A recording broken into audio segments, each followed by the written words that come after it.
Una locura. Voy a dar mi listado de 50 mejores jugadores de la historia del Real Madrid. Vamos a divertirnos un poco.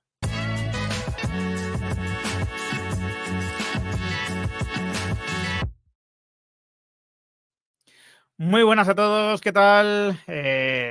Vamos a hacer un juego porque seguramente este vídeo salga en un momento donde no haya tampoco muchos temas que tratar de actualidad y siempre está bien, ¿no? Siempre está bien, bueno, pues hacer este tipo de rankings para repasar un poco la historia del Real Madrid, repasar, bueno, lo que han significado muchos jugadores y divertirnos un poco y entrar en debates, ¿no? Os pongo un poco en antecedentes. Realmente no voy a leeros mi ranking, aunque os voy a dar una opinión, ¿no? sobre el mismo, sino voy a leer un ranking que hizo Kundera 212, amigo, digamos, y gran tuitero, ¿no? Ahora aquí os lo voy a dejar, ¿no? Su cuenta de Twitter para que la tengáis. Y este ranking lo hizo Víctor, bueno, recabando la opinión de muchos de nosotros, de muchos madridistas, de mucha gente, de creadores de opinión, bueno, pues gente que está por Twitter, ¿no? Y que acostumbra pues a dar su opinión sobre el Real Madrid con cierta relevancia y que fuimos votando hasta configurar un ranking. Una puntualización, ¿vale? Que después vamos a tratar de corregir un poco. El ranking está hecho a enero de 2022, es decir, antes de la 14ª Copa Europa, y por lo tanto hay jugadores que a lo mejor ahora meteríamos en ese ranking, pues fueron muy importantes en esa Copa Europa o lo han sido en los años posteriores, y en ese momento quizás no entraron, ¿vale? Lo digo porque podemos comentar a estos jugadores cuando terminemos de repasar el ranking, pero que lo tengáis en cuenta, ¿vale? Que esto está a enero del 22. Bueno, vamos a empezar por el número 50 según esta clasificación. Ya digo, si veo cosas que me chirrían un poco, pues las comentaré, ¿vale? Sin mayor problema. El número 50, en este caso, sería Michel Salgado, ¿vale? Aquí vemos los títulos que consigue. La verdad es que está muy bien hecho, ¿eh? Está muy bien montado. Michel Salgado estuvo 10 temporadas en el Madrid y, bueno, consiguió una serie de títulos importantes, lógicamente. 2 Copas de Europa, ¿no? Es casi el que tenemos siempre más de referencia. En este caso, Michel, de lo que yo haya visto como lateral derecho en el Madrid, probablemente sea uno de los mejores, ¿no? Le colocaría sin ninguna duda en mi top 3, ¿vale? Tened en cuenta que aquí también voy a hablaros algo de algún jugador que no he visto jugar, de unos cuantos que no he visto jugar, pero igual que no he estado en la Segunda Guerra Mundial, pero uno puede analizar un poco la historia y bueno, y opinar sobre ella, ¿no? Con cierto criterio. Bueno, a Michel Salgado sí que la he visto y desde luego para mí están en mi top 3 de laterales que yo he visto en el Madrid y era un jugador pues muy aguerrido, muy competitivo, defendía muy bien. En ataque no era un fino estilista, pero sí que llegaba mucho a línea de fondo, ¿no? Recuerdo ese centro a Morientes en la octava, ¿no? En París. Y un jugador muy competente, ¿no? Que llegó del Celta y que realmente pues rindió muy bien, fue muy profesional y bueno, tengo buenos recuerdos de él, ¿no? Aquí en el 49, Iván Zamorano, que estuvo menos tiempo, estuvo 4 añitos, ¿no? 4 temporadas en el Madrid.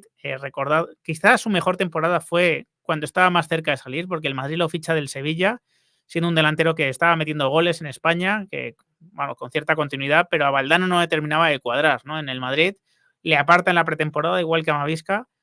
Insiste Iván Zamorano en quedarse a toda costa, en ganarse el puesto y finalmente consigue quedarse y hacer una liga impresionante, donde fue el Pichichi, ¿no? Creo recordar que metió 28 goles en esa liga, que fue la primera temporada de Valdano como entrenador. De hecho, Valdano le preguntó en un momento determinado, oye, ¿tú entrenas así siempre o solo cuando odias al entrenador, ¿no? Como diciéndole, o solo cuando quieres echarle en cara al entrenador que no está contando contigo. Bueno, pues Zamorano no era un fino estilista tampoco, no era un jugador excesivamente habilidoso, pero sí que fue un gran delantero. Después en el Inter lo hizo bien y la verdad es que, bueno, pues no me desentona demasiado, ¿no? En este ranking, aunque ya os digo que hay jugadores que no van a estar en este ranking actuales que seguramente ya merecerían un sitio antes que él. Chendo, 48, pues otro que pertenece a mi top 3, ¿no? De laterales derechos del Madrid. Os imagináis que el otro es Carvajal, ¿no? El que quedaría. Chendo estuvo muchísimas temporadas. La longevidad también es algo que creo que debe puntuar muy positivamente. Y en el caso de Chendo, bueno, pues fue muy longevo, lo cual habla muy bien del nivel que dio en el Real Madrid, ¿no? No era tampoco un fino estilista, no estamos en esa parte, ¿no? Del ranking, pero era un grandísimo defensor, un gran marcador individual, muy competitivo también, muy aseado. Y bueno, pues se recuerdan, ¿no? Sus marcajes, creo que a Maradona como bueno, una de las cosas que animaba los partidos con el Barcelona, ¿no? Ahora es delegado del equipo y un tío fantástico, ¿no? 47 Miguel Ángel, ¿no? Recientemente fallecido. Cuando estoy grabando este vídeo, no le vi, ¿vale? Pero creo que su currículum habla por él. Un auténtico porterazo, muy ágil, ¿no? 18 años en el Madrid, un tipo además espectacular y bueno, pues uno de sus mejores porteros en la historia, ¿no? Con total seguridad. En el 46 tenemos a Benito, otro al que no he visto, pero que estuvo 13 temporadas en el Madrid, un grandísimo marcador, ¿no? Muy, muy, muy contundente, ¿no? Había murmullo en el Bernabéu cada vez que Benito empezaba, ¿no? A enfilar a un delantero, ¿no? Para quitarle el balón, se podía lanzar de cualquier manera. Aquí vemos una foto que le representa bastante, ¿no? Con una brecha y jugando tranquilamente y bueno, consiguió 6 ligas, ¿no? 6 ligas en esas 13 temporadas, lo cual habla pues, de un Madrid que a nivel nacional era muy dominante, ¿no? En el 45, Van Nistelrooy. Pues mira, estoy de acuerdo con que esté delante de Zamorano, por ejemplo, ¿no? Porque creo que como delantero era bastante superior, ¿no? Van Nistelrooy llega, ya sabéis, ¿no? En la segunda etapa de Capello, 2006, y es un delantero que viene con 30 años del Manchester United, cuando parece que ya ha jugado los mejores partidos de su vida, y la verdad es que da unas temporadas en el Madrid de un nivel altísimo, ¿no? En esa liga que consigue el Madrid del clavo ardiendo es fundamental, ¿no? El concurso de Van Nistelrooy, y creo que, bueno, los números hablan por sí solos, ¿no? Metió muchísimos goles, fue un delantero que engañaba un poco, ¿no? Porque tenía bastante más clase de la que aparentaba, ¿no? Era, en cuanto a cuerpo, un poco tosco, parecía más lento de lo que realmente era. Como vino ya siendo veterano, pues es verdad que, bueno, vino una versión algo reducida, ¿no? Del mejor Van Nistelrooy que habíamos visto seguramente, diría que en Holanda, ¿no? Pero también algo en el Manchester United. Tuvo una lesión muy grave de rodilla que le pudo limitar algo, pero un delantero buenísimo. Que si hubiese llegado con 20 años al Madrid, bueno, pues se habría tirado más de una década metiendo goles y seguro que estaría bastante más arriba en el ranking. A mí me gustaba mucho Van Nistelrooy, ¿no? Y en el 44 Carvajal, ¿no? Yo creo que completamos casi, a lo mejor puede haber algún lateral más que yo no haya visto, pero casi completamos, bueno, pues el top de laterales derechos en el Madrid. Para mí es el mejor que yo he visto en el Madrid. También influye mucho el currículum, son 4 Champions, ¿no? Son muchísimos, muchísimos títulos. Lleva desde 2013, ya ininterrumpidamente en el club. Fue canterano, hay que recordar que puso esa primera piedra simbólica, ¿no? En Valdebebas y, bueno, pues un jugador fantástico que además ahora, en el momento en el que estoy grabando, está pasando un momento especialmente dulce, porque está rindiendo a un nivel espectacular con 32 años recién cumplidos. Muy competitivo, que os voy a decir de Carvajal, un puñal en ataque, especialmente en el papel que le está dando Ancelotti este año. Un jugador que sin ninguna duda, bueno, pues tiene más que ganado el sitio en este ranking. De hecho, seguramente si fuese enero del 24 en lugar de enero del 22 podría estar más arriba, porque yo creo que esta última temporada le está haciendo muy bien, ¿no? A Carvajal en cuanto a su consideración histórica. 43 Courtois. Bueno, aquí sin duda estamos hablando de un portero que en enero del 22 podía estar en el 43, en enero del 24 estaría bastante más arriba porque esa final de Champions en París nunca la vamos a olvidar, ¿no? Es de las actuaciones más potentes que yo recuerdo a nivel individual de cualquier jugador, casi en cualquier partido, ¿no? O sea, no se puede parar más de lo que paró ese día Courtois ante varios de los mejores atacantes del mundo, del Liverpool, y en un escenario, bueno, pues que si no hubiese rendido en esas condiciones, el Madrid tendría una Champions menos.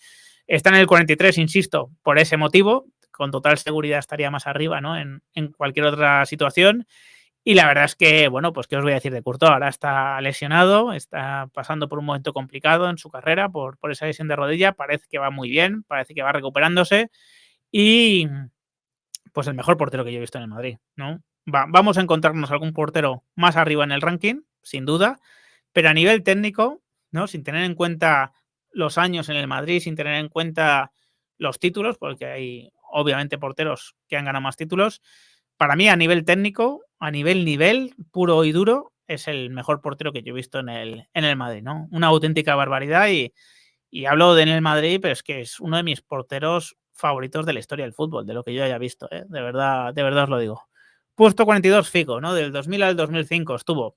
Figo, para mí, ofreció lo mejor de su fútbol antes de llegar al Madrid y en la primera temporada del Real Madrid. Es decir, lo que hizo Figo en el Barcelona y lo que consiguió en la primera temporada, para mí, marcan el nivel máximo de Figo. En esa primera temporada, además, gana el Balón de Oro y la verdad es que es espectacular lo que hace el portugués, ¿no? Era el mejor jugador seguramente del mundo en el momento en el que llega al Madrid. Un extremo, bueno, pues driblador, muy peleón además, ¿no? Muy trabajador, no era el típico que se quedaba arriba esperando a que llegase el balón, era un jugador que bajaba a recibir, que peleaba, que era combativo, que podía aparecer también en momentos puntuales por la izquierda, incluso por el centro, que tenía gol, que tenía un guante, una capacidad de desborde tremenda y que su fichaje significó mucho para el Real Madrid y mucho para el Barcelona, ¿no? Para el Real Madrid supuso, digamos que un nuevo ciclo, ¿no? El comienzo de un nuevo ciclo, el ciclo de Florentino, fue el primer fichaje que hizo Florentino y para el Barcelona supuso el origen de 5 años sin títulos y de muy malas decisiones, ¿no? Por perder, digamos, el corazón del equipo, que era Luis Figo en ese momento, que era el capitán.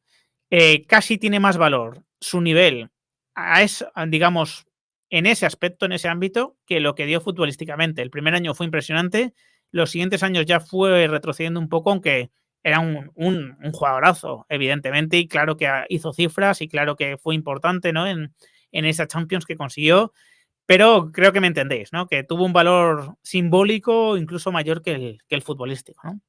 En el 41, Gordillo. Yo a Gordillo le vi muy poco, ¿vale? Le vi muy poco. Le vi mis últimos años. Estuvo 7 años en el Madrid. Lateral casi más carrilero que lateral izquierdo, de larguísimo recorrido, con un guante en el pie, ¿no?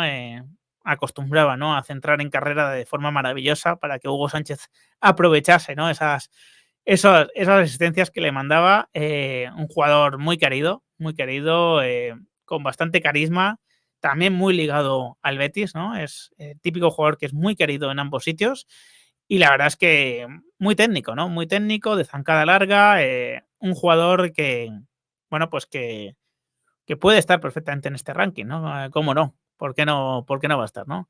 En el 40, Velázquez, ¿no? Un jugador que le encantaba a mi padre, muy fino, el típico jugador súper técnico, que en aquella época, ¿no? Estuvo 12 años en el Madrid, en aquella época era un jugador que a lo mejor no estaba demasiado de moda, ¿no? No era demasiado trending, porque se llevaban centrocampistas más físicos, más, bueno, pues de más largo recorrido. Velázquez era un jugador muy técnico, ¿no? Por lo que yo me he podido informar. Un gran distribuidor, ganó esa sexta Copa Europa y, bueno, pues dejó huella, ¿no? Dejó huella porque era el típico jugador, creo que igual que Del Bosque, que generaba pues muchas simpatías, pero también tenía detractores, ¿no? Lo que suelen provocar los jugadores técnicos, ¿no? Y que a lo mejor no destacan por su carácter. En el 39, Pepe. Mira, Pepe para mí es uno de los mejores defensas, de verdad, de la historia del fútbol. Y esto puede parecer exagerado, pero es lo que yo veo. Creo que es un jugador que cambió la posición hasta cierto punto, pero no en el Real Madrid, que por supuesto también, sino también en el fútbol. Porque es un defensor que podía defender en la línea del centro del campo, asumir duelos individuales con todo el espacio detrás ante los mejores delanteros del mundo y salir victorioso siempre. Estuvo 10 años en el Madrid, ganó 2 Champions y ya digo, para mí cambió la posición en el mundo del fútbol. Ahora vemos más centrales estilo Pepe, ¿vale? El hecho de que este jugador haya jugado ya un partido de Champions con casi 41 años creo que dice mucho de su nivel, ¿no? Del nivel que tiene a nivel físico, a nivel técnico, a todos los niveles, también de lectura de juego. Tiene fama de que se le fue la pinza en varias ocasiones, bueno, especialmente la de Casquero, pero era un jugador que casi nunca cumplía ciclo de tarjetas amarillas en una temporada, es decir, necesitaba muy pocas tarjetas amarillas, necesitaba hacer muy pocas faltas, era muy limpio en ese sentido, ¿no? Metía muy bien el pie, tenía muy buen timing y un jugador, ya digo, si sigue jugando con 41 años, imaginaos el nivel que tiene. Le perjudicó mucho una lesión que tuvo en el Madrid de rodilla, que le apartó durante un tiempo, le hizo perder el puesto con Varane, después lo volvió a recuperar, pero es verdad, ¿no? Que la pujanza de Varane y el nivel de Ramos le fueron dejando sin sitio en el Madrid. no llegó a un acuerdo para la renovación y se fue. Yo soy de la teoría de que si hubiese renovado en ese momento, Pepe todavía tendría posibilidades de estar en el Madrid, renovando año a año, porque realmente su nivel ha decaído con respecto al mejor Pepe, pero sigue siendo un central de garantías, de verdad os lo digo. 38, tenemos a Bernabéu. Mira, yo no le vi jugar a Bernabéu, era un gran goleador, estuvo 14 años, grandísimo goleador, mi bisabuelo, ¿no? Ya os he contado alguna vez que fue amigo y compañero de equipo de Bernabéu y, hombre, eh, no sé, habrá quien pensará que no tiene sentido en este ranking, ¿no? Pero si vas a sus cifras goleadoras, si vas, bueno, pues a lo que representó en esa primera etapa, seguramente sí que tenga una buena candidatura para entrar, ¿no? Por supuesto, lo que representó después para el club, pues no cabe ni discutirlo, es, si no el más importante, uno de los dos más importantes en la historia del Real Madrid, ¿no? Y bueno, pues me parece fenomenal que esté aquí. Yo no le vi jugar, lógicamente, pero hablan de un delantero goleador, expeditivo y que hizo muy buenas cifras. 37 Varane. Bueno, 10 años Varane, muchas Champions, 3 Champions, ¿no? Creo. 4 Champions, perdón. Llegó jovencísimo, muy flaquito, pero enseguida demostró que tenía un talento especial, la verdad, y que era un jugador de otro nivel, ¿no? Un jugador limpísimo, un jugador que tenía muchísima clase, iba increíble de cabeza. Se fue en 2021 realmente porque yo creo que ya estaba un poco desmotivado, que no le iba tanto esa exigencia de que cada año había que ganar todo, ¿no? Para que hubiese conformidad. Le perjudicó mucho esa lesión en el menisco. Vimos a un Varane en los años posteriores al que le costaba acumular partidos seguidos porque se le inflamaba la rodilla. Creo que eso limitó un poco su concurso. Yo os digo sinceramente, creo que Pepe era mejor defensa que Varane. O sea, yo le colocaría antes en el ranking a Pepe que a Varane, pero a lo mejor esas 4 Champions tienen que pesar más que las que consiguió Pepe. No sé. Pero bueno, en cualquier caso están cerca en el ranking. Para mí, mejor Pepe, pero por detalles, ¿eh? Varane, un grandísimo central, haciendo pareja con Ramos y siendo un jugador además, bueno, pues no recuerdo, no sé si le expulsaron, creo que le expulsaron solo una vez, ¿no? Siendo central es increíble. 36, Guti. Pues Guti sin duda tenía un talento especial, ¿no? Guti tenía esa magia, tenía ese algo que, bueno, pues que te hacía esperar lo mejor de él, ¿no? Es cierto que tuvo un carácter que hizo compatible que pudiese estar 15 años en el Madrid, algo que es complicadísimo, con que siempre nos quedase la sensación de que podía haber dado más, ¿no?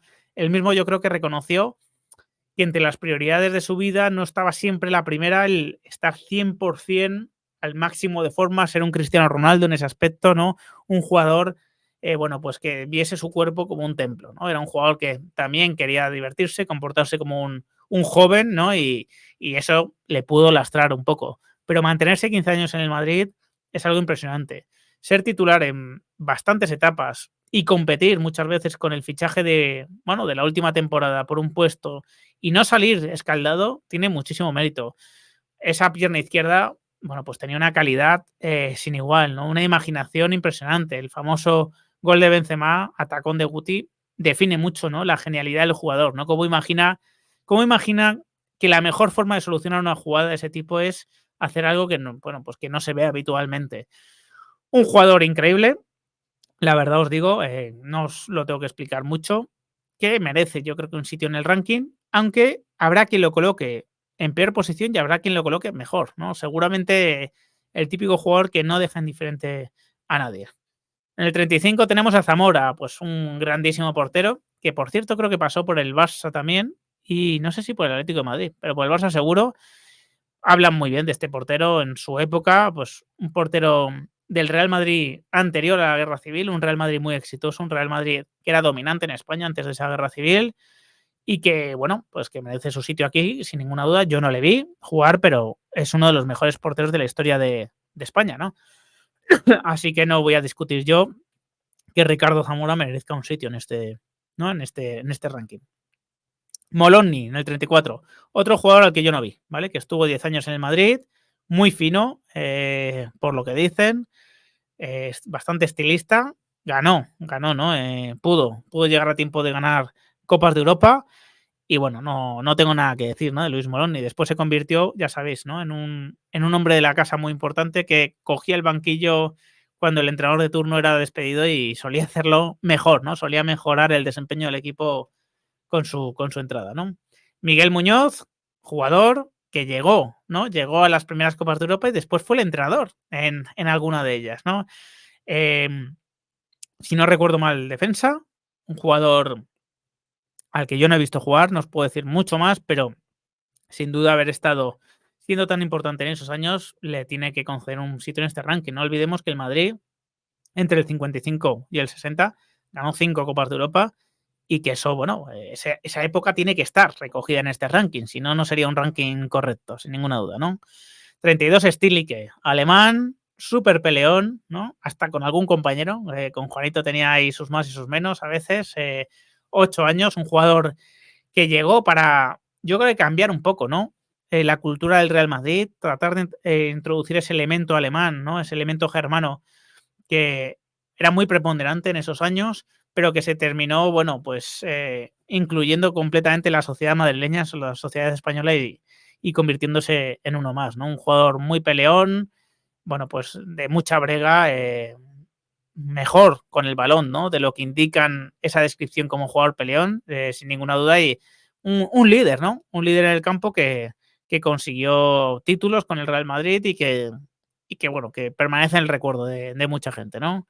Tenemos a Santa María, al que yo tengo el placer de conocer personalmente, que estuvo 9 años en el Madrid, pudo conseguir pues 4 Copas de Europa, defensa uruguayo, aunque ya también español, y que, y que era un superclase, ¿no?, como defensa. Un superclase, he podido ver algún partido de esa época, un auténtico superclase, un jugador importantísimo, un líder en el equipo, un tipo, ya os digo, con una cabeza privilegiada, y bueno, el Madrid no solo ganaba, ¿no?, por los Di Stéfano o gente de turno, ¿no?, también ganaba por tener un defensa como Santa María. Xabi Alonso, en el puesto 30.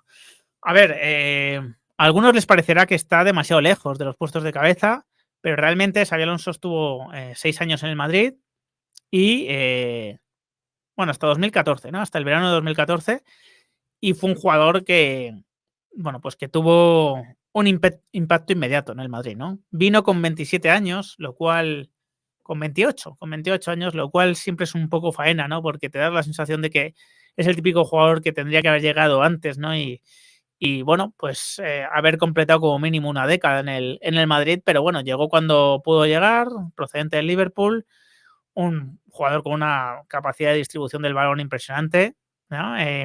Con una capacidad de robo también muy grande a pesar de su lentitud. Era un jugador lento, no pasa nada.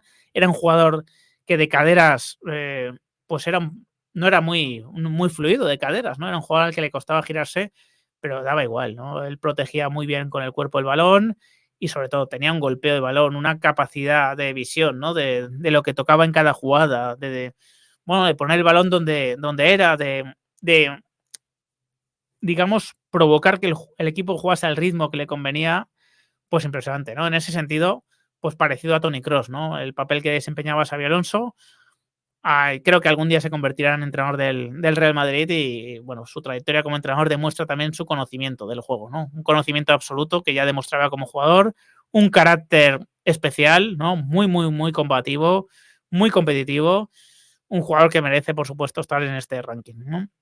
En el 29, Sanchís, al que yo vi bastante, pero vi en una versión ya menos física, lógicamente, porque el jugador ya tenía años, ¿no? Estuvo 18 años en el Madrid, consiguió esas 2 Copas de Europa, superando a su padre, y un jugador que era defensa, pero que parecía, por condiciones técnicas, centrocampista, ¿no?, incluso media punta.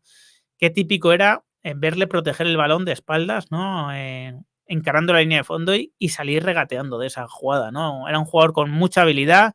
De hecho, yo le vi jugar en el centro del campo unos cuantos partidos porque tenía esa calidad para poder hacerlo.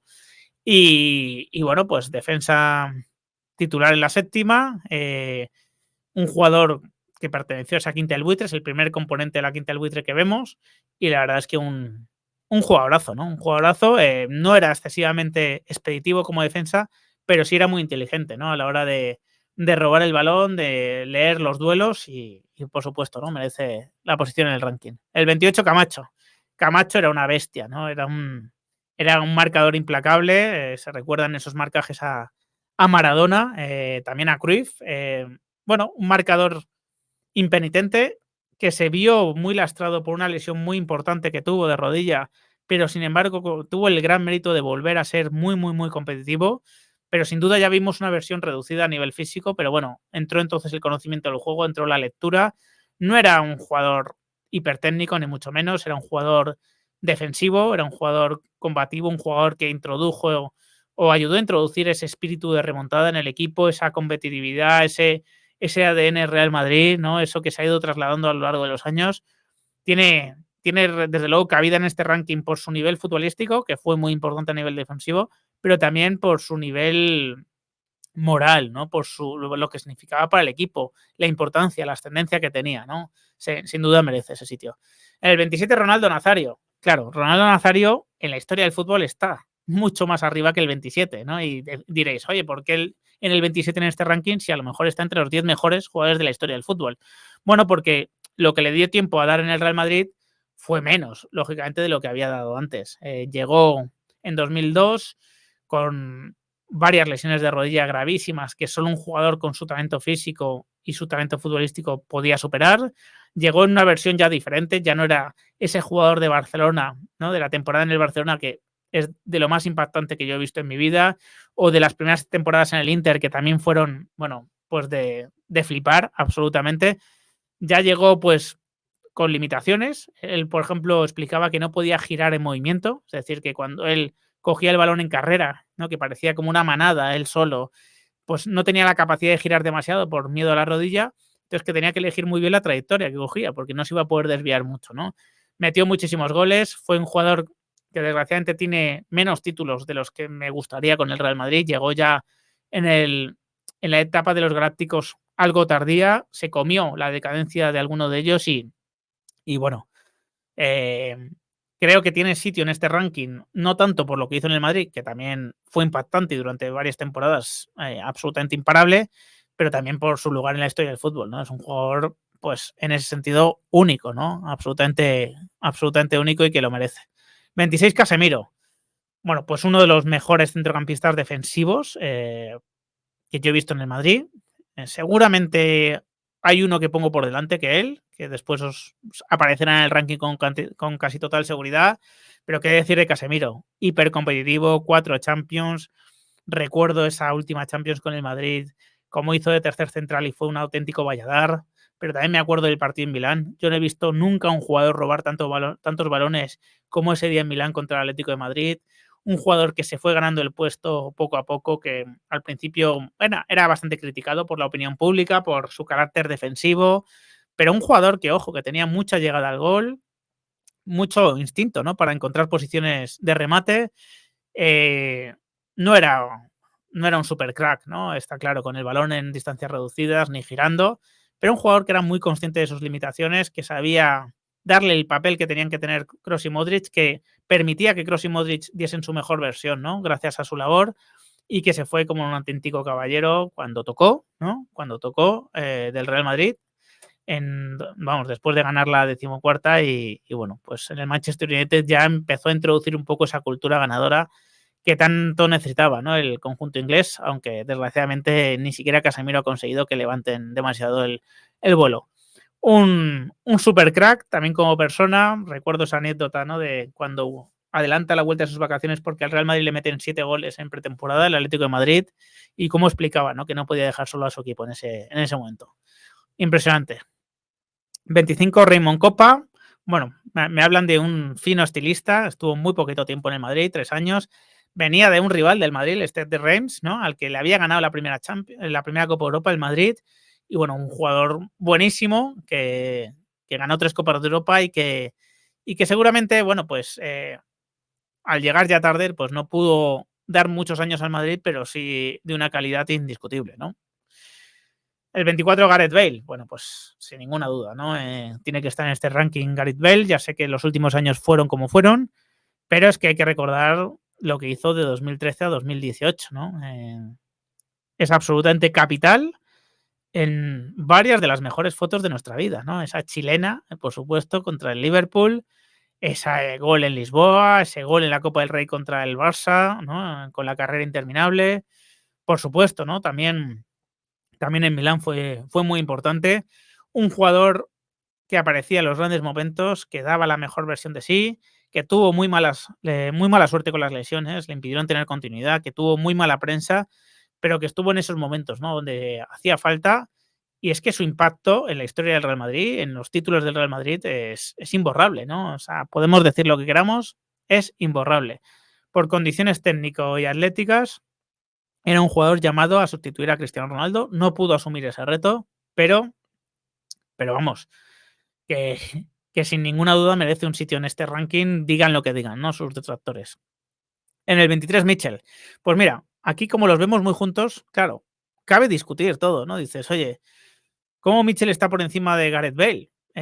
Siendo Gareth Bale un jugador que ha conseguido lo que ha conseguido y que seguramente tenía más condiciones que Mitchell. Bueno, pues seguramente en esto pese mucho los 14 años de Mitchell en el Madrid, que fue un jugador, bueno, uno de los jugadores, ¿no? Que lideró ese cambio generacional de la quinta del buitre, que tenía una clase, bueno, pues que se le caía de los bolsillos, que un grandísimo madridista.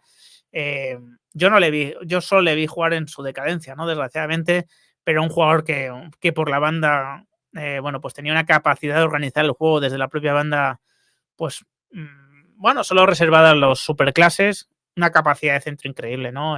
Hugo Sánchez da buena fe de ello, también Zamorano en los últimos años, y un jugador, bueno, pues que descomunal, ¿no? Para muchos el mejor de la quinta del buitre, eh, o por lo menos para bastante gente el mejor jugador de la quinta del buitre, y un jugador que con un carisma tremendo también, ¿no? Tuvo una relación a veces complicada con el Bernabéu, pero vamos, sin ninguna duda merece, ¿no? Estar en este ranking. 22, Peja Mijatovic. Aquí, claro, aquí entran. Aquí uno está muy condicionado muchas veces por sus filias. Ya sabéis que Mijatovic a mí es uno de los jugadores que más me ha fascinado de la historia del Real Madrid, porque llegó en un momento en el cual, bueno, pues yo era adolescente, ¿no? Y muchas veces eso te impacta más, ¿no? A nivel emocional te quedas más con los jugadores que en ese momento te gustaron mucho. Y a mí Mijatovic me gustaba ya mucho, ¿no? De su etapa en el Valencia, me hizo muchísima ilusión su fichaje y es el hombre de la séptima, ¿no? Era un superclase. Vino, vino con 27 años y fue un jugador que se acabó un poco pronto, ¿no? Duró demasiado poco su etapa en el Real Madrid. Da la sensación de que fue una pena, ¿no? Que llegase ya a los 27 y que a lo mejor no tuviese demasiada longevidad como jugador.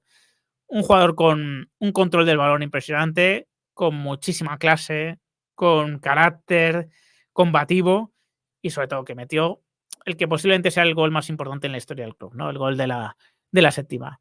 Seguramente por desempeño, por números, por goles, pues haya mucha gente, ¿no? Que debería estar antes que él en el ranking, pero entiendo que en este ranking también entran en consideración por la relevancia de los actos que haces. Y el gol de la séptima es un gol que sin duda, bueno, pues impacta muchísimo, ¿no? Impacta muchísimo en la historia del Madrid. Con el 21 tenemos a Casillas, ¿no? A Casillas que, bueno, pues que os voy a contar, 16 años en el Madrid, un portero que también, ¿no? Ayudó a un cambio de generación, que le sacaron de clase para ir convocado a un partido en Noruega, que ganó el puesto, ¿no? Poco a poco, ¿no? Pero por la lesión de los porteros del primer equipo, que entra y gana una Copa Europa siendo muy importante, que en la siguiente final es suplente, pero sabe entrar a lo largo del partido por la lesión de César y ser decisivo de nuevo. Un portero que para mí técnicamente es peor que Courtois, pero que tuvo esa estrella en los momentos más importantes, que supo dar la mejor versión de sí mismo cuando más importaba, cuando más se jugaba el Madrid. Portero de unos reflejos increíbles, un privilegiado en ese sentido en cuanto a reflejos. Tenía deficiencias a nivel técnico, por alto, ya lo sabemos, no le gustaba demasiado el gimnasio, como él mismo reconoció, pero un portero, bueno, pues que tiene que estar en este ranking porque también le asociamos a momentos muy felices de nuestra vida, ¿no? El 20 Santillana, al que tuve el gusto de entrevistar, 17 años en el Madrid, un delantero que no era alto, pero era inmejorable por arriba, ¿no? Se suspendía en el aire, hay fotos increíbles de él y tenía una capacidad de remate impresionante, ¿no? Protagonista de varias remontadas, un jugador que junto a Camacho, ¿no? Y junto a otros introducía ese espíritu en el equipo, ¿no? Como también Juanito. Un jugador que no era un superclase a nivel técnico, pero muy goleador, uno de los mayores goleadores de la historia del Madrid y que creo que, bueno, pues tiene que estar, por supuesto, ¿no? Porque estuvo durante muchos años. Yo sé que a muchos, ¿no? No les gustaría técnicamente, sería un jugador que les podía aburrir, ¿no? En comparación con otros que a lo mejor eran más estilosos, pero por rendimiento neto, por supuesto que tiene que estar aquí y vamos, y merecidísimo, ¿no? Uno de esos delanteros que dejan huellas, sin ninguna duda. En el 19, Hugo Sánchez, pues de muy parecidas características, Hugo Sánchez, ¿no? Llegó ya cuando Santillana empezaba a encarar su decadencia en el Madrid e hizo 7 años impresionantes, ¿no? Venía del Barcelona, no, del Atlético de Madrid, perdón, y bueno, pues un jugador que, bueno, pues metió muchísimos goles. Recuerdo esa liga donde mete 38 goles, los 38 al primer toque. Eso yo creo que define muy bien a Hugo Sánchez, que tampoco era un jugador, bueno, pues ni con capacidad de desborde, igual que Santillana, ni que hiciese demasiadas cosas fuera del área, pero que en el área era absolutamente imparable, ¿no? Con esas huguinas, ¿no? Con esas chilenas que hacía y que le definían tan bien. Un jugador que por números, por supuesto que tiene que estar ahí, y que de hecho es de los mejores delanteros rematadores puros de la historia del fútbol, ¿no? El 18 Pirri, el actual presidente de honor del Madrid, un jugador, bueno, pues que yo creo que explica lo que es el Real Madrid perfectamente. 16 años en el primer equipo, después ya sabéis que ha sido médico, director deportivo, ha sido de todo, ¿no? En el Madrid ahora es presidente de honor. Eh, Súper combativo, muy bueno, técnicamente también muy bueno, ¿no? Porque parece que cuando decimos combativo, cuando decimos competitivo, estamos excluyendo lo técnico, en este caso, por supuesto, no. Pero bueno, es que hay imágenes de él, ¿no? Pues compitiendo con un hombro descolocado, ¿no? En cabestrillo y bueno, y dándolo todo hasta el final, impresionante. Mucha capacidad de meter goles, ¿no? Era un jugador que llegaba muy bien, que iba muy bien por alto, a pesar de no ser demasiado alto. Bueno, yo creo que define al Real Madrid en cuanto a que tú piensas en el Real Madrid, en qué caracteriza al Real Madrid, y uno de los jugadores que seguro que le vienen a la mente, ¿no? A los que le vieron jugar es Pirri.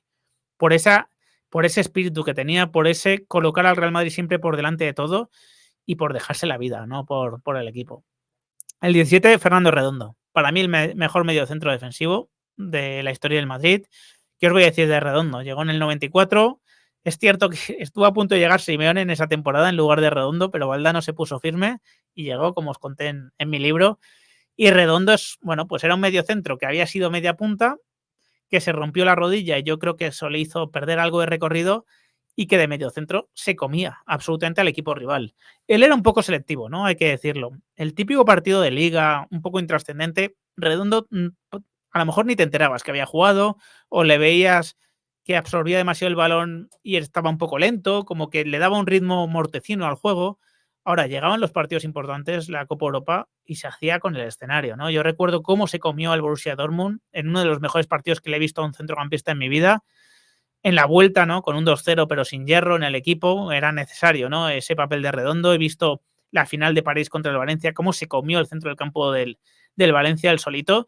Y bueno, salió del Madrid con la llegada de Florentino porque probablemente a sus 32 años tenía un contrato que Florentino no quería renovar, ¿no? Como ya había acordado Lorenzo Sanz que se tenía que hacer y tomó una decisión Florentino a lo mejor pues un poco fría, ¿no? Un poco fría, algo que decepcionó a mucha gente, pero que desgraciadamente después la realidad le dio la razón, ¿no? Redondo desgraciadamente se lesionó con el Milan, ya no pudo volver a jugar a su nivel y desde luego en el Madrid dejó una impronta impresionante, ¿no? En el debate Casemiro-Redondo yo también coloco a Redondo por encima porque sus condiciones técnicas, ¿no? La clase que tenía, esa competitividad absoluta, ¿no? Es que era como una bailarina jugando, ¿no? Era ese tipo de jugador que volvía loco al rival, ¿no? Amancio, bueno, pues metió un gol muy importante, la sexta, ya lo sabemos, tuvo 14 años, fue presidente del honor hasta su fallecimiento. Un jugador super clase total, ¿no? Super clase total. Ganó la Eurocopa también con España. Acostumbraba, ¿no? A jugar al fútbol en Bastiagueiro, en una playa de La Coruña, después de haberse retirado. Y bueno, seguía exhibiéndose ahí, ¿no? Frente a chavales mucho más jóvenes que él. No sé, un jugador descomunal, ¿no? No le pude ver jugar, pero tenía una clase impresionante, tenía desborde, tenía determinación. Bueno, uno no se convierte en presidente de honor del Real Madrid sin haber sido, además, ¿no?, de muchas cosas, un jugador increíble, ¿no? Así que, por supuesto que merece un sitio, ¿no?, en el ranking, ¿no? Es indiscutible. Obviamente hablo menos de los que no vi jugar. Otro al que no vi jugar, aunque he visto partidos suyos, por supuesto, es Juanito. Juanito representa el espíritu del Real Madrid, ¿no? Ese espíritu de lucha continuo, ese creer hasta el final, ¿no? El de 90 minutos son muy tolongos en el Bernabéu. Era un superclase, hay que decirlo. Juanito tenía una clase jugando al fútbol impresionante, tenía desborde, tenía magia, tenía gol. Quiero decir, no solo es el espíritu de Juanito, que eso ya ha tenido una importancia tremenda en el Madrid, ¿no? Y todavía se le recuerda hoy en el Bernabéu. Es que además, es que era buenísimo, era directamente buenísimo, ¿no? Acompañó a esa Quinta del Buitre, ¿no? Les escoltó en los primeros años de la Quinta del Buitre, y un jugador que se dejó absolutamente todo por el Madrid. Tuvo comportamientos de los que él mismo se arrepintió, bueno, de forma que poca gente se arrepiente, ¿no? Y con una sinceridad y una honestidad tremenda. Y por supuesto que merece sitio aquí, ¿no? Hierro, en el 14. Para mí el mejor defensa de la historia del Madrid, ¿eh? Vamos a ver a Ramos en mejor sitio en el ranking porque Ramos quizás era más jugador. Pero como defensa puro y duro, como lectura, como entendimiento del juego, para mí Hierro el mejor. Su marcaje en la séptima del Piero es imborrable para mí, ¿no? Cómo le liquidó directamente al italiano. Un jugador que empezó jugando de centrocampista y mostrando mucho gol, porque tenía mucha llegada a gol, y que supo adaptarse al puesto central, que para mí le venía mejor, y que alargó su carrera, ¿no? De esa forma. Fueron 14 años en el Madrid, una forma de defender súper inteligente, por colocación, porque era un jugador lento, era muy expeditivo por arriba, era un ganador de duelos, pero era lento y sin embargo, un jugador al que pocas veces vimos retratado, pocas veces vimos realmente desbordado. Su currículum habla por sí solo y qué queréis que os diga, ¿no? Hierro fue medio Madrid en algunos momentos, ¿no? Por esa seguridad defensiva que le daba al equipo y, ojo, por la capacidad de distribución que tenía. Era un gran lanzador de faltas y un gran pasador, ¿no? Sobre todo en largo, un jugador segurísimo. 13, Marcelo. Bueno, para mí el segundo mejor lateral izquierdo de la historia del Madrid. Vamos a ver a Roberto Carlos mejor colocado. ¿Qué os voy a decir de Marcelo? Que no conozcáis, ¿no? Marcelo es todo, absolutamente. Era un media punta jugando de lateral izquierdo. Para mí se reinventó la posición de lateral izquierdo. Hay muchos que ahora se inspiran en Marcelo, aunque no lo pueden hacer igual que él. Un jugador que podía aparecer en cualquier parte del campo, que podía hacerte diagonales, que tenía una clase descomunal para el desborde, una técnica exquisita y que, ojo, en el uno contra uno a nivel defensivo era mejor de lo que se dice. El problema es que le pillaban muchas veces, bueno, la espalda, ¿no? Y ahí es verdad que no era un jugador excesivamente rápido. Pero en el uno contra uno, si tenía que enfrentarse, si tenía que tirar de caderas, de tobillos, era bastante, bastante competente. Un jugador contextual, de estos que dices, bueno, pues que explican el juego del Real Madrid, el dominio técnico que tenía el Real Madrid, un jugador de fútbol sala, pero que jugaba el fútbol grande, ¿no? Con todo lo que eso conlleva a nivel técnico. Y qué queréis que os diga, ¿no? Además, capitán del Real Madrid y el jugador que creo que tiene más títulos, en su historia junto con Benzema. El buitre, butragueño. Le puso nombre a la quinta del buitre, fue una aparición casi hasta cultural en el Real Madrid, en el sentido de que fue un cambio de chip completamente de los años 80, de los primeros años 80, ¿no? Hacia finales, ¿no? Hacia camino a los 90. Cada vez que tenía una clase increíble, ¿no? Se paraba en el área y se hacía el silencio, ¿no? El rival no sabía por dónde iba a salir. Era capaz de improvisar cualquier solución. Muy goleador, metió muchos goles en el Madrid. Un jugador, bueno, ya sabéis, ¿no? El papel que representa ahora en el Real Madrid, un jugador que en el campo se comportaba igual, era de guante blanco, absolutamente. El líder de esa quinta del buitre, aunque un líder muy silencioso, un líder no tan carismático, ¿no? Por lo que decía y sí por cómo jugaba.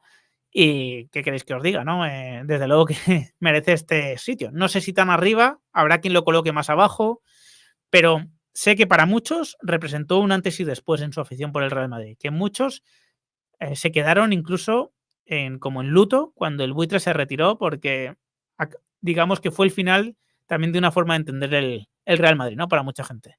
11, Toni Kroos. Bueno, pues qué decir de Toni Kroos, ¿no?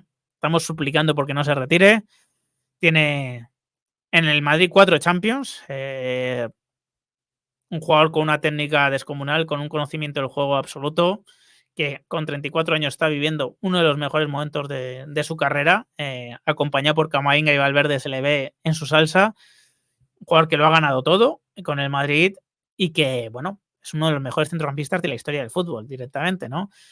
La longevidad que lleva en el Real Madrid yo creo que le hace escalar muchas posiciones también en el ranking, lo merece absolutamente. Y, y qué queréis que os diga, ¿no? El típico jugador que en enero de 2022 estaba aquí y a lo mejor cuando se retire en el Madrid incluso escala alguna posición, ¿no? Porque nivelazo increíble. Décimo Roberto Carlos, mejor para mí lateral izquierdo de la historia del fútbol, lo mejor que yo he visto. Un jugador, bueno, pues que era una auténtica locomotora, una locura técnica, porque el golpeo de balón que tenía era descomunal, la capacidad de conducirlo, de combinar con Zidane, bueno, pues de marcar goles imposibles. El nivel defensivo, a diferencia de Marcelo, sí que era capaz de recuperar mucho a nivel defensivo, es decir, tenía una velocidad que le permitía recuperar muchos metros. Y un jugador que vino después de una etapa muy gris en el Milán, en el Inter de Milán y de centrocampista, y que como lateral izquierdo, bueno, pues fue una revolución en el Real Madrid, ¿no? Yo es que, quiero decir, poco más se puede decir, ¿no? Es que para mí el mejor lateral izquierdo de la historia del fútbol. De verdad que no he visto a nadie que condicione tanto al equipo rival desde el lateral izquierdo, ¿no? Que obligue a hacer tantos ajustes. Noveno Puskás, bueno, un jugador impresionante. Dicen que si no hubiese estado varios años inactivo por temas de guerras y todo esto, podría haber sido incluso mejor que Di Stéfano, eso dicen algunos, o creo que lo decía el propio Di Stéfano. Era un figura, era un genio, ¿no? Era un jugador que vino con 10, 15 kilos de más al Real Madrid en el 58 y en cuanto perdió 2 o 3 empezó a marcar las diferencias. Un golpe de balón diferencial con esa zurda. Un jugador que además fue bastante longevo, ¿no? Tenía tanta técnica que se podía permitir, pues, jugar casi parado ya, ¿no? Estuvo hasta la sexta Copa de Europa, de hecho, en el Madrid, Pancho Puskás. Con Hungría, antes, ¿no?, de que empezasen a surgir los problemas, pues era imparable, absolutamente imparable, ¿no? Un jugador de estos que me habría encantado ver jugar, la verdad. Lo poco que le he visto, impresionaba. Octavo, Sergio Ramos, pues yo creo que totalmente merecido. Si Mijatovic metió el gol más importante de la historia de Madrid, quizás Ramos metió el segundo, ¿no? Con ese gol en Lisboa de cabeza, que, bueno, pues es la imagen que tenemos más grabada de él. Un jugador con un talento físico increíble, con una cultura del trabajo impresionante, con muchísima técnica, salida de balón, expeditivo en los marcajes, ¿no? Es verdad que le sobraban algunas entradas y tuvo tarjetas de más, ¿no? Pero es el jugador más expulsado de la historia de la Liga Española, pero alguna también seguro que fue injusta.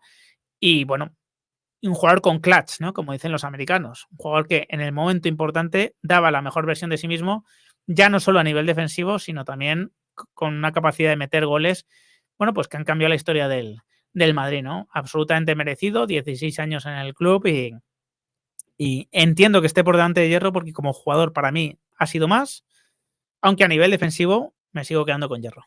Séptimo, Benzema, bueno, pues creo que merecido, totalmente merecido. Esto está antes de la 14ª Copa Europa. Quizás podría hasta escalar posiciones, porque la temporada que hizo Benzema la 21-22, yo creo que es la más bestia que he visto en un jugador del Madrid en mi vida. Y diréis, ¿está Cristiano? Sí, pero creo que Cristiano estaba mejor acompañado que el Benzema de la 21-22 y era un jugador menos importante en cuanto a la construcción del juego que ese Benzema, que se encargaba de construir y finalizar las jugadas, que se encargaba de absolutamente todo lo que tenía que ver con la labor ofensiva del equipo y que hizo cifras descomunales, ¿no? Totalmente merecido ese puesto. Particularmente para mí, quizás el jugador con el que más he disfrutado en un campo. Me ha encantado, de verdad, verle jugar.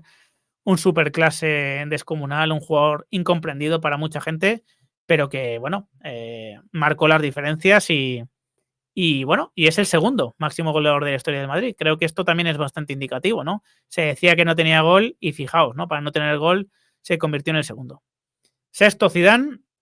A ver, por nivel individual, sin ninguna duda, ¿no? Zidane, por supuesto que merece ese puesto. Por lo que hizo en el Madrid, no. Porque no le dio demasiado tiempo a hacer demasiadas cosas en el Madrid. Creo que está entre los mejores jugadores de la historia del fútbol, seguramente en un top 10. Y sin embargo, este puesto de sexto clasificado yo creo que tiene que ver más con eso, con lo que ha sido para la historia del fútbol, que por lo que hizo en el Madrid. En el Madrid, de los jugadores obviamente que más he disfrutado, no sé, los controles de Zidane, las ruletas de Zidane, esos momentos en el Bernabéu combinando con Roberto Carlos, con Ronaldo, con Raúl, con Figo. O sea, son imborrables. Esa Copa Europa con ese gol, ¿no? Tan impresionante. Claro, claro que tiene que estar aquí. Claro que tiene que estar muy arriba, Zidane. Por supuesto que sí.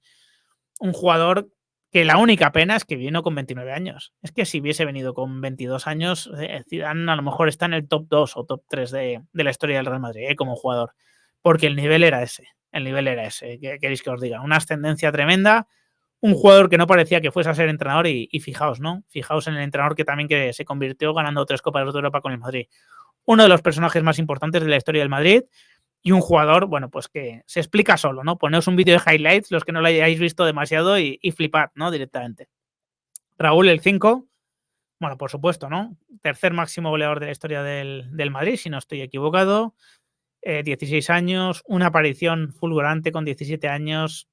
Yo me ligué totalmente a Raúl en el sentido de que para mí fue, bueno, pues fue el nacimiento de casi uno de mis primeros Real Madrids, ¿no? Y qué queréis que os diga, ¿no? Estuvo en 3 Copas de Europa, metiendo goles decisivos, un espíritu de lucha tremendo.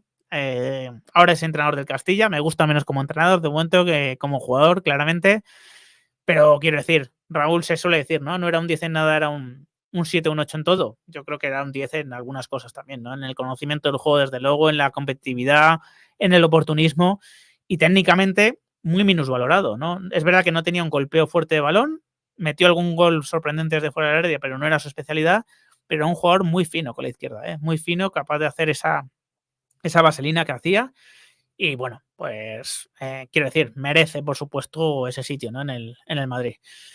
Cuarto, Modric. Claro, ya estamos entrando pues aquí pues en los más señalados, ¿no? ¿Qué os voy a decir de Modric? ¿No? 5 Copas de Europa.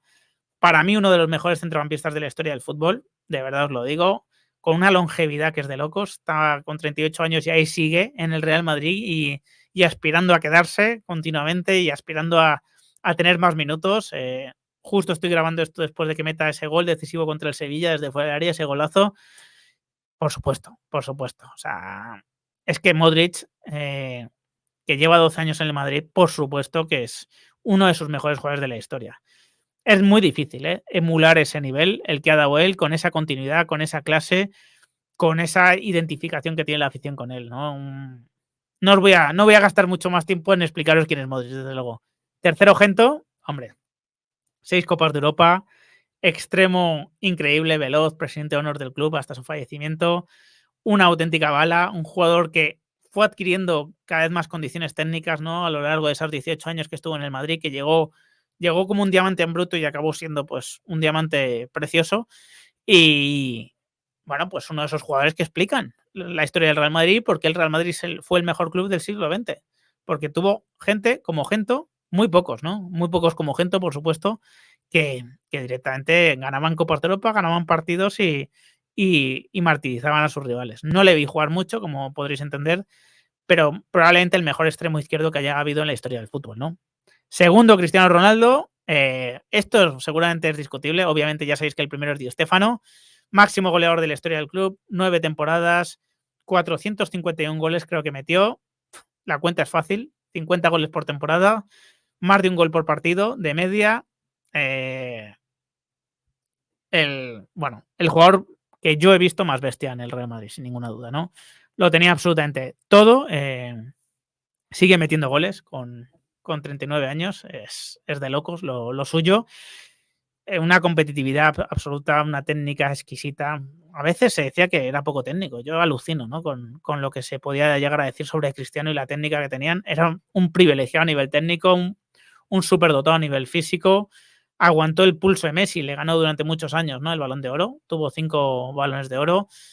Quiero decir, yo es el mejor jugador que he visto en la historia del Madrid, porque no vi a Di Stéfano, claro. Y el primero, Di Stéfano. Di Stéfano explica lo que es el mejor club de la historia. Supuso un antes y un después su llegada al club. Llegó con un Real Madrid deprimido que llevaba muchos años sin ganar la Liga y 11 años después pues ganó muchísimas ligas, ganó creo que 6 ligas, ganó 5 Copas de Europa. Era un jugador que aparecía por todas las partes del campo, que era decisivo en defensa, era decisivo en el centro del campo, era decisivo arriba. Si tocaba meter goles, era el más goleador. Si tocaba defender, era el primero que defendía. Un auténtico locurón a nivel técnico, ¿no? Recuerdo ese partido donde empieza a hacer tacones con Gento. Se proponen hacer no sé cuántos tacones a lo largo del partido. Un espíritu combativo increíble. Eh, un mal genio que tenía, ¿no? Para meter ese nervio al equipo que muchas veces, bueno, pues podía faltar, ¿no? Si no estaba Alfredo ahí metiendo caña, primer presidente de honor del club hasta su fallecimiento y un jugador, bueno, pues que ha cambiado nuestra historia, ¿no? Y que seguramente por eso, por el cambio en la historia que ha producido en el Real Madrid, merece ese primer puesto, ¿no? Por esa trascendencia de lo que hizo y porque posiblemente si trasladásemos a Di Stéfano a los días de hoy nos parecería el mejor jugador del mundo, ¿no? Así que este es el ranking que ofrecían Kundera, 212, por las votaciones de todos, en enero de 2022. ¿Qué jugadores podrían entrar que no estaban en ese momento porque todavía no habían tenido esa trayectoria? Pues hombre, yo creo que Vinicius ya tendría entrada en el ranking, la verdad. Creo que sí que podría tener entrada entre los 50 mejores jugadores. Lo que ha hecho Vinicius ya en el Madrid creo que le coloca en esa situación. Y después hay jugadores que creo que van a poder optar a entrar, ¿no? Rodrigo, Jude Bellingham, veremos Mbappé, ¿no? Veremos Mbappé. En condiciones normales va a aspirar sin duda a entrar, ¿no? En ese ranking y ya veremos, ¿no? Porque hay jugadores tan jóvenes en el Madrid actualmente y de tanto potencial que resulta difícil pensar que varios de ellos no se van a colar en este ranking de 50 mejores jugadores si lo hacemos dentro de 5 años, ¿no? Resulta bastante complicado no asumirlo eso, no darlo por hecho. Pero bueno, tiempo al tiempo, ya veremos lo que ocurre. Y sin más, me despido, espero vuestros comentarios. Si os ha gustado el vídeo, dejad un like, compartidlo y suscribiros al canal los que no lo estáis. Un fuerte abrazo.